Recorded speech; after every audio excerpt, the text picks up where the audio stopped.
Today on the PIO podcast, we're very happy to have Greg Matusky, CEO and founder of Gregory FCA Public Relations, based out of New York City. He's also a podcaster of the Disruption and Now podcast. Welcome to the show, Greg. It's great to be here, Robert. Thanks for inviting me. Greg, so when I started looking into the whole AI thing, I came across your name, but I'd like to find out a little bit about your background and how you started Gregory FCA Public Relations. Well, I am a 34-year overnight success story. I started my firm in 1990. I was a former business writer. I wrote for business magazines. And then in 1990, I decided that whereas I liked placing stories, didn't necessarily like writing them. So I went into the PR industry and have grown the firm. And we're now the 36th largest in the country. We're the sixth largest financial services firm, and we have offices in Philadelphia, New York, Boston, and London. And we service clients literally all over the world. So we have 120 professionals. Outstanding. The whole reason I contacted you was to talk about AI, and artificial intelligence scares a lot of people right now. I just saw the father of AI made a comment about having some controls put into place.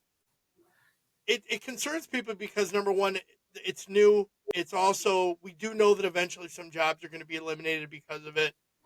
But AI has its benefits, and your firm truly fully embraced it. So can we talk about why did you embrace it and integrate it into your entire firm? Well, Robert, the first time I saw Chat GPT, this was in December of 2022, and it was Chat GPT 3.0.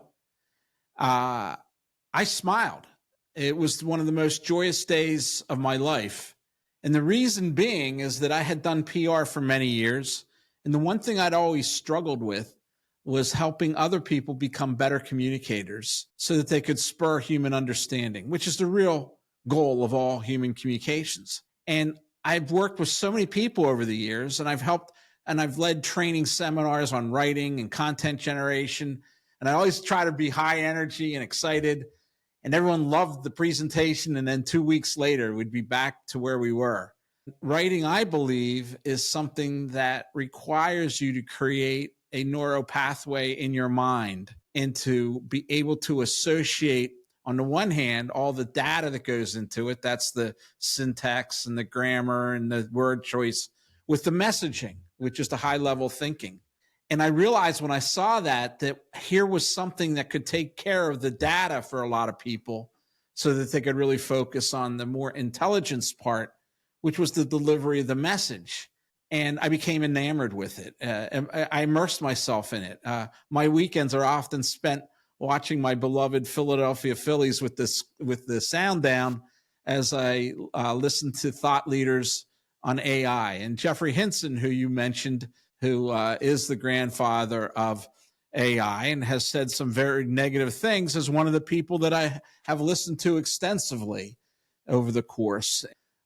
Sure, there are downsides to any new technology, but I believe this is the fourth great wave of technology. It started with the GUI interface in the late 1980s. It evolved into the internet of the late 1990s, and then the smartphone and social media, a quick adoption in the aughts, and now we have AI, which is the first time that machines will be able to storytell. Up until now, that's been solely the domain of humans, and it does some amazing things. And I think talking about some of the risks is very important, and I think that is something that wasn't done enough in earlier incarnations of technology. For instance, only now are we talking about the damage that social media does. We accepted it wholeheartedly. Yet with AI, we're already going into the issues of what would happen if we had a generalized AGI, for instance, that was smarter than human beings. What would that do to the human condition? What would that do if it could be so productive that it got rid of all jobs? What will we do as a society? Those questions are being asked right now. And I think that's a safeguard against it being against the risks associated with AI. And the other side of it is that the advantages of AI are, I think, that ultimate goal of communications, which is to spur greater human understanding. And I think that's a goal that we can all get behind and agree is a valuable one and one that has great sanctity. And I agree with you on that. There are some benefits, and I did see this early on when I saw ChatGPT 3.0 at the beginning. I saw tremendous advantages for writers to come up with new ways of presenting something, or just a different perspective, but to work it out, let the computer work it out for you instead of you having to work it out. So I do see those benefits. What benefits do you see from using AI in the public relations point of view right now?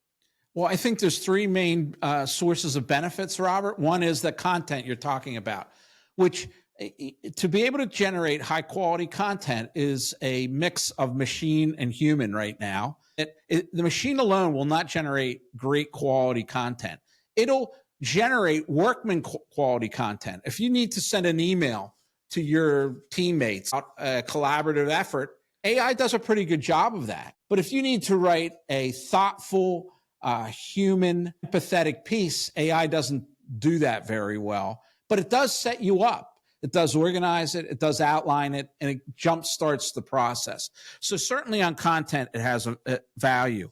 On creativity and brainstorming, it also has tremendous value. And we often use it to come up with new ways of thinking of things. I often tell the story about early in the process, AI is predictive. That's the way it works. It takes the most likely words that it's just seen. It takes the words it's just seen, and then it predicts the most likely tokens or words that will follow.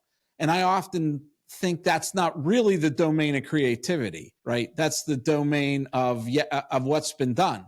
And so early in the process, I had it take the this divergent disassociation test. And what that test does is gives human beings 4 minutes to write 10 words, which are rarely seen together in a human language, right? And these are disassociative. So if it's predictive, can it be disassociated? And that's where a lot of creativity comes in. When you take two very disparate thoughts and you put them together and you have something genuine new. And at its earliest phase, OpenAI or ChatGPT scored about 86 on that test. The average human scores about 72. PR people score low 90s, perhaps. Right away, I saw that it had the ability to be creative. So we use that in a lot of ways within the firm to come up with creative and new ideas. Everything from a creative headline to a creative event that we could put on for our clients. And it's remarkable of how well it is. For instance, a couple of weeks ago, I responded to a major RFP. And the RFP was to build investment and opportunity between two continents, the US and another continent, let's just say, so I anonymize it.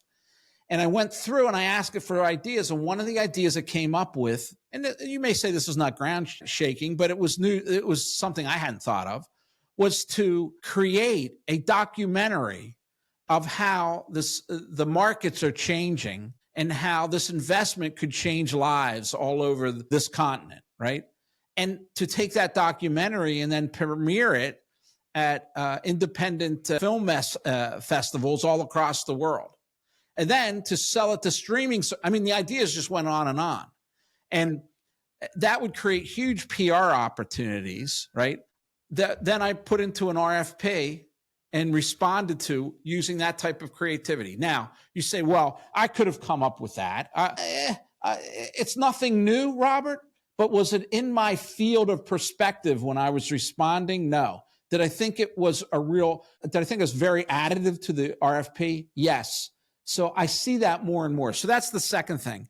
And the third thing, Robert, which I'm really excited about, is workflow efficiencies. And as a publicist, you know that there are so many friction points in our industry that we've just come to accept. I mean, that's the way it is, right? The media calls, the client can't get on the phone right away, and the opportunity's lost. And in your world, in crisis communications, it comes out the company was unavailable for comment, right? When you had a comment, it was just the CEO was in a meeting with the general counsel and couldn't get approval. You couldn't get approval fast enough. With AI, there's ways to have many standing statements now that fit any scenario and can be sent quickly for approval and then sent out. So These are the types of friction that for years we accepted that I don't think other industries would have accepted because they're more technologically enabled in public relations. I think on the workflow side, we haven't even begun to tap the opportunities to improve the relationship of client and agency and client and the media. Right. And this is one of the things I think you talk about workflow. I saw this process that you have with the Right Release program that you created. It's for writing press releases. Why Well, create it and why release it for free to everyone? Well, that's an interesting story. I mean, when we were getting into this, we basically wanted to show the world that we really understood what was going on. And we set up a templated AI skin over OpenAI for press releases, over ChatGPT.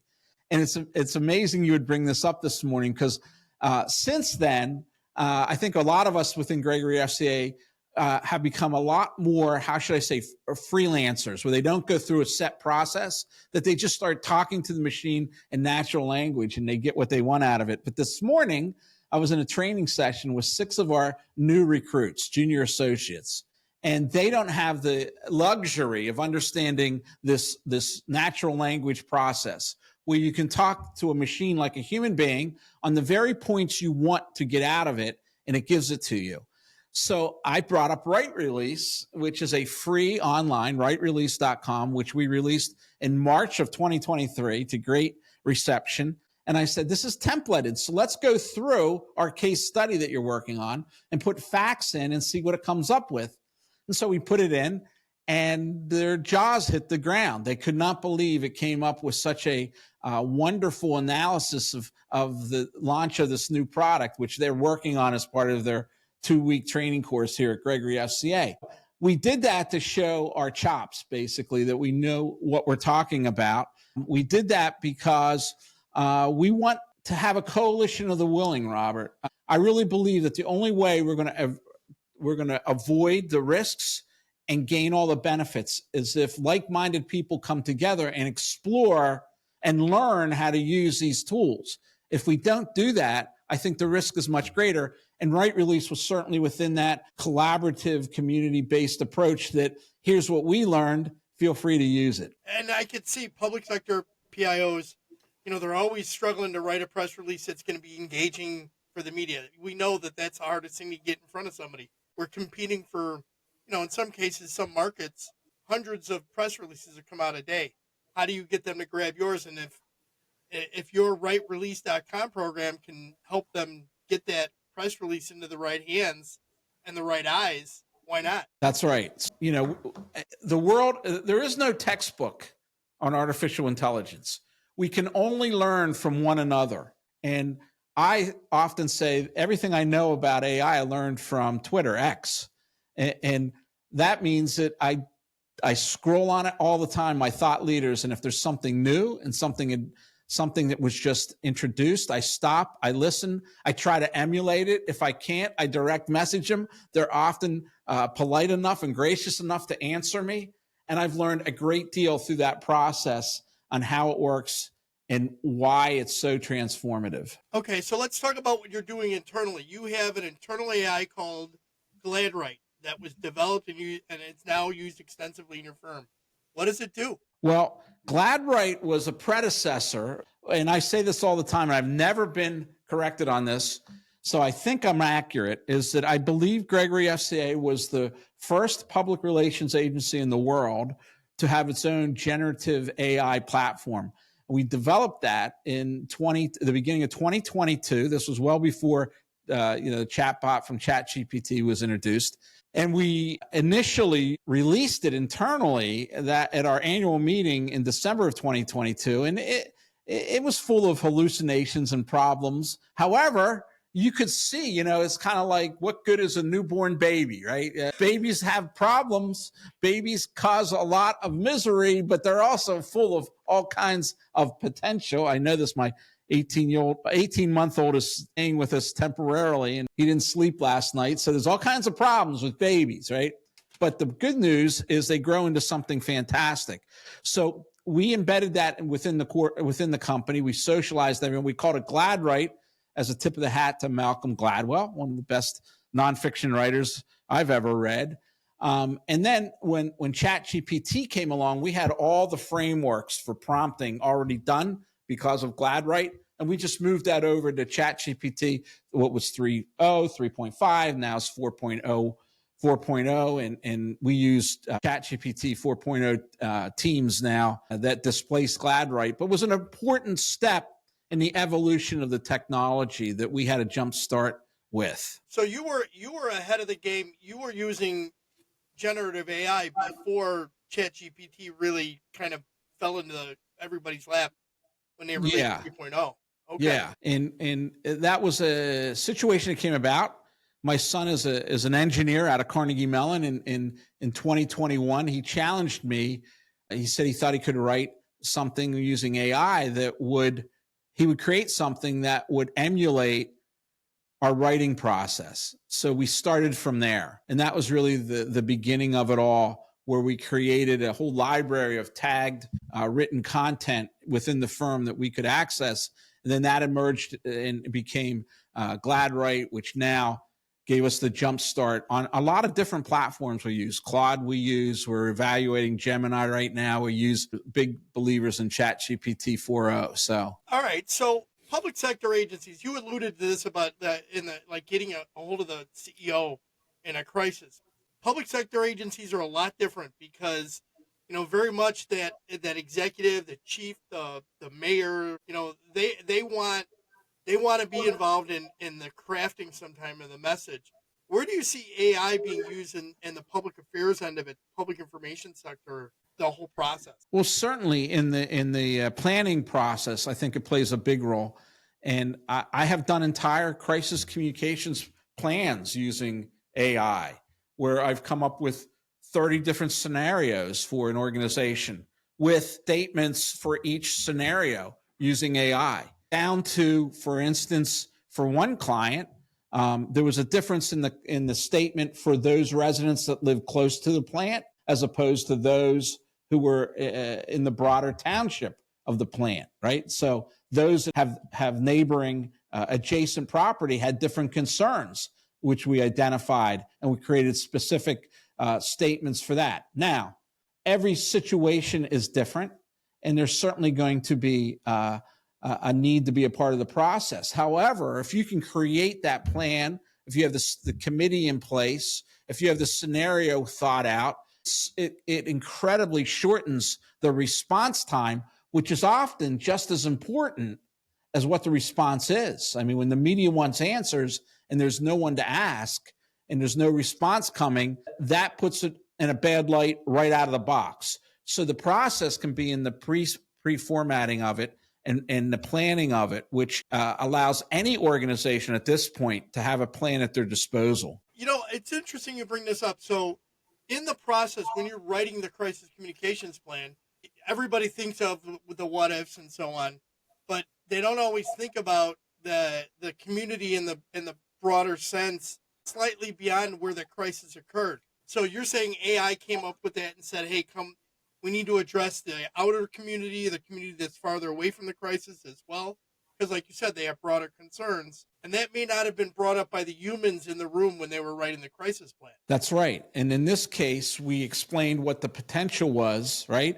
And it identified that there could be rings of different pain points from this manufacturing plant. And those things are going to be dramatically different. I mean, if it's an issue of well water, right, that could be within 50 meters. However, if it's air quality, it could be within 100 miles. Right. How do you deal with this to diminish or to put at rest those people or more at a distance who have it does not really affect, but if you don't respond to it, could lead to an issue, and then specifically answer those questions of people who are at real risk that are adjacent to the plant. So where else do you see AI? Where else could it be integrated into the public sector end of public relations? Certainly with media training, it could be a very big tool. And we do this here at Gregory FCA.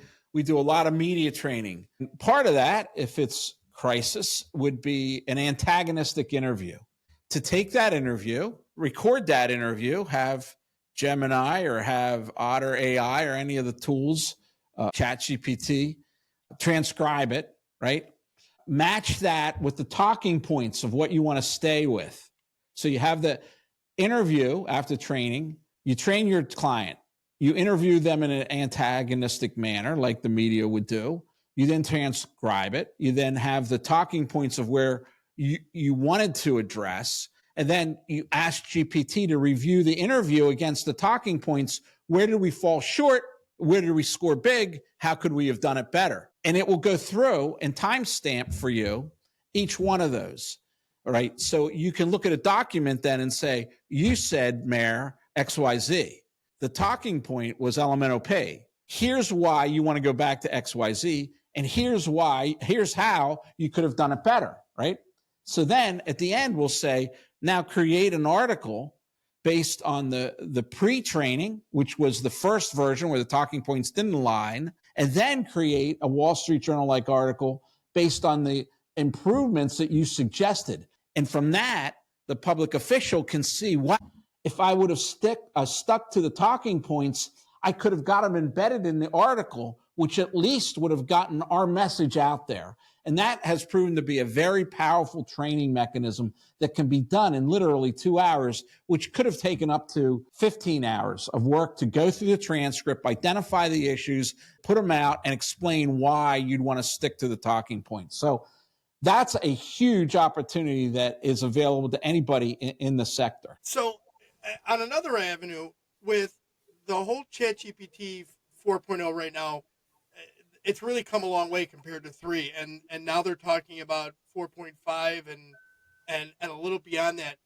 Where do you see it, the impact where it comes to video? Because I think that's where they said 4.5 was going to go. Well, that opens a whole nother discussion because it's off of generative AI, and there's a lot of talk about what video will do. Right now, we see the deep fakes. It does that very well. Those are short videos. They'll put Nancy Pelosi's head on. I saw one that was Nancy Pelosi's head on Fred Sanford from Sanford and Sons, right? I mean, just a deep fake. And that's an issue. And we can go into that on the political basis. That's worth about 5 hours of conversations.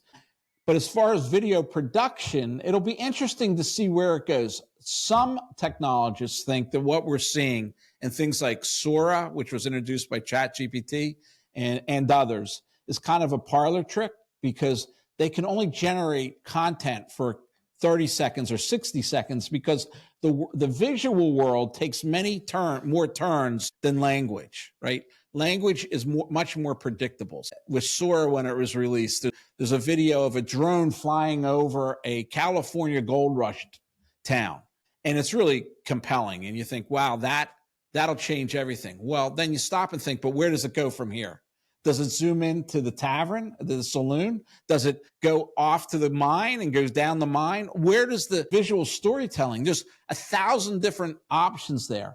And some of the thought leaders think we're going to need a whole new AI to have a consistency of storytelling that would be something akin to a movie within that. Then there are others that say, no, we're going to create this self-correcting loop where it's going to go in one direction, and then we're going to say, no, we want it to go in the other direction. And it'll be able to create from that feature-length movies, right? If you really look at a lot of the video that's being produced right now using these platforms, they almost look like movie trailers because there's a quick shot of somebody walking into a sunset. And then the next one is somebody riding a horse across the Great Plains. And it feels like a trailer. That's because you can't connect the story necessarily in where video is today. So I don't know if text to video will be the ultimate answer in all that. But I do think what we saw with the writer's strike is that Hollywood understands it better than I do and thinks it's going to be convulsive and immediately put anchors in place so that they could still see revenue from it. I do think it'll enable what I call a super creator. This would be a young person in a dorm room somewhere who would create the next blockbuster movie using these different applications, Sora for video, Suno for music and sound effects. and they'll make characters that are beloved and followed, and they will have a blockbuster that they produce for the cost of a college tuition when they should have been going to class. We'll look forward to that. So we originally we talked about in the very beginning. We talked about people being nervous and scared about it, maybe potentially taking away their job. But as of right now, and for what I've been seeing, you're not going to be taking the human out of the process of using AI for quite a while, simply because there's just so many different avenues it can go, right? Well, I agree with you. I mean, all this work, it's kind of silly, right? They say, you know, it hallucinates and makes mistakes. You better check your work. I don't know why we have to say this in 2024, but we've always had to check our work. I mean, it's never been that we could just put out a news release and the governor or the mayor or the director of safety didn't review it and check the work. You know, I don't see that going away, that they'll always need a human there. Right now, to get it to the form you want to get it to, the massaging requires human intervention. I think the empathy and the human spirit that needs to be put in it, I write a lot of byline columns on it, and it never starts with a personal story, because it can't. It never starts with, I was talking to Robert today on a podcast, and he made a really interesting point that I'd like to share with you. It never starts like that, right? Mm-hmm. It just starts with the very Wikipedia-like approach to things. But a human can add that. He or she could add that personal story, anecdote up front that would gain interest in readership and empathy with the reader. So, no, I don't think the humans are going away. I think there's going to be huge demand for what we do, Robert. I think this is going to create more demand. Every technological advance ever in the history of our modern society has created more jobs, not less. Every time there's been a bigger locomotive introduced in the Industrial Revolution, it's created more jobs, not less.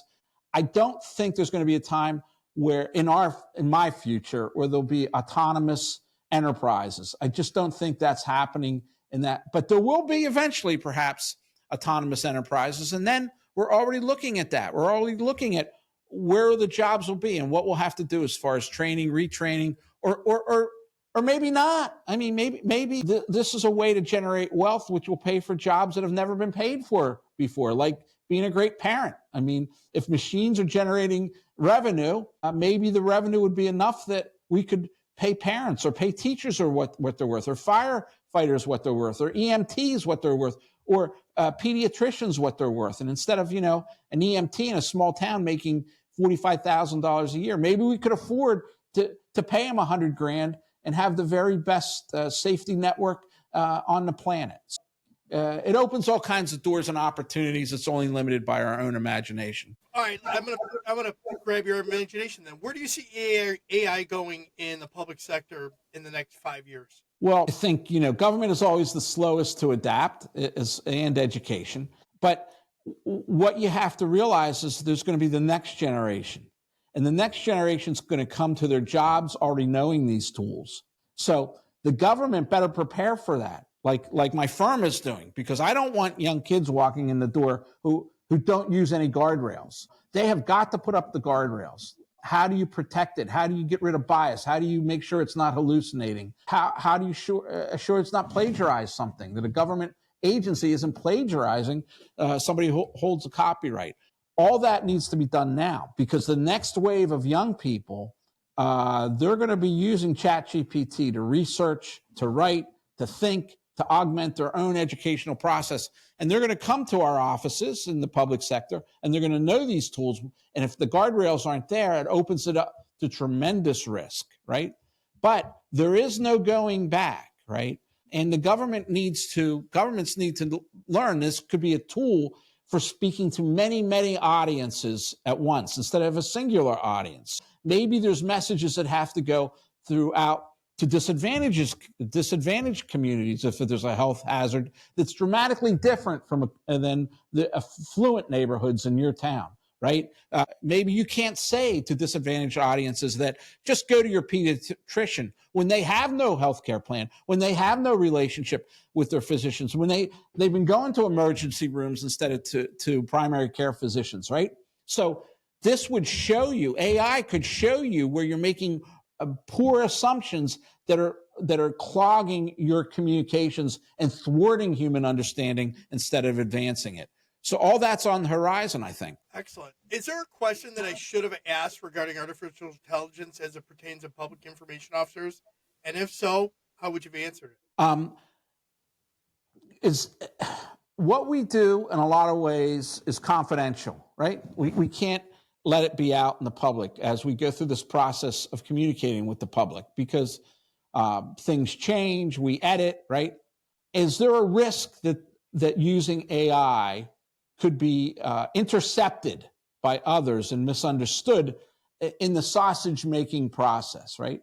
A crisis occurs, it changes hourly. What happened an hour ago? This could be seen in the COVID pandemic, right? What we thought we knew in the beginning changed. Now everybody goes back and says they lied to us. Well, not necessarily. The information was being changed throughout the process, and if that gets out, that could be catastrophic of how you have to change, right?